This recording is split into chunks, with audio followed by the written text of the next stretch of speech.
Today we celebrate Mary, Our Lady of Sorrows.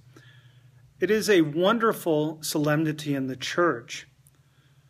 Have you ever known someone who was willing to sacrifice everything out of love? They loved so deeply that they were willing to take on any kind of hardship on a daily basis almost, because they saw the big picture of love. Today, this is our celebration.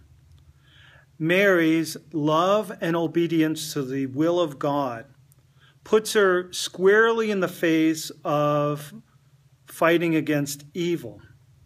In fact, all of her life. Traditionally, the Catholic Church has presented 7 episodes of her suffering or sorrowful life.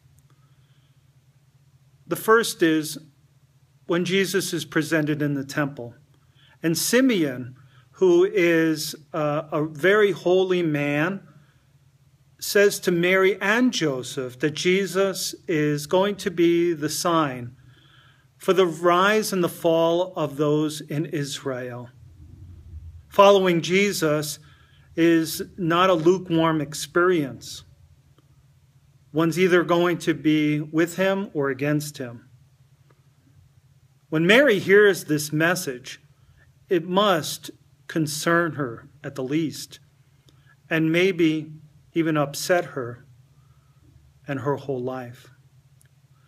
The second sorrowful episode of Mary's life is when they have to literally flee to Egypt. Herod is after the little boy named Jesus. He has learned from the astronomers that Jesus is going to be the King of Kings, the Lord of Lords.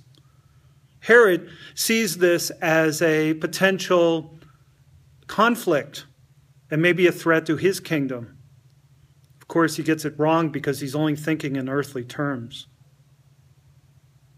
So Mary and Joseph have to take Jesus, the young little Jesus, into the land of Egypt. They are basically refugees. The third one is when Jesus is lost in Jerusalem. He's a young adolescent traveling with not only Mary and Joseph, but the entire clan. After a couple of days, they have lost Jesus. Maybe he's with a relative. Maybe he's with some friends. But can you imagine the anguish that is in Mary's heart as she is searching for her beautiful little boy? Of course, she finds him in the middle of the temple teaching all the scholars and the law and the lawgivers.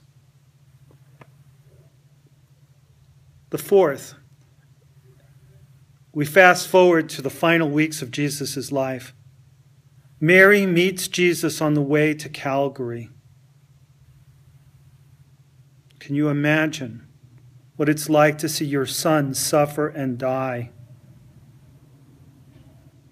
To sweat, to be spat upon, to be bloodied, to be carrying his own instrument of execution. Finally, of course, we know that there's the end result, which is the 5th episode of the sorrowful heart of Mary, and that is the crucifixion. Can you imagine what it's like to see your son or your daughter die before your very eyes? But imagine what it's like for Mary to watch her son Jesus, the man of love, to be violently executed by the Roman soldiers on that bloody hill, dying from a death only known to be given by revolutionaries. The 6th, Mary is one of the people there witnessing Jesus' body, dead body, taken down from the cross. And in that beautiful sculpture by Michelangelo, the Pietà, she caresses the dead body of that beautiful son of hers. Finally, she's there when they put him in the empty tomb. When they put him in that dark and cold and lonely place called the tomb. If that were the end of the story, then this feast day wouldn't be much of a celebration. But of course, we know that Jesus is going to rise on the third day, that he's going to show himself to Mary, the disciples, nearly 500 other witnesses. And then 40 days later, he's going to ascend back to the Father.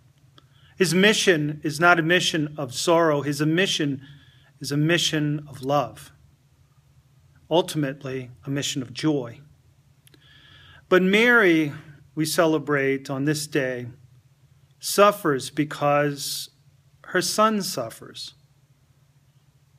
Why does she love so greatly this plan of God? It's because she has faith that suffering, sickness, not even death have the last moment. They're all conquered by the love of God, shown forth in the resurrection of Jesus Christ. Mary, that beautiful vessel in which she brought the Savior of the world to all of us, is instrumental in the plan of God, who reverses the selfishness of our created world, a world that we know so well, full of sin and putting one's will above and beyond the will of God. She understands that suffering is a sign of true love. God so loved the world that he gave his only Son, self-gift, so that he could reverse the sin of Adam and Eve, which is selfishness, replacing it with just the opposite, self-gift. From the very heart of God, in the womb of Mary, suffering loses its battle, sin loses its battle, selfishness loses its battle to self-gift, to life, and to love. Yes, today we, like Mary, take on a life of suffering, but we do so because we have a wider vision.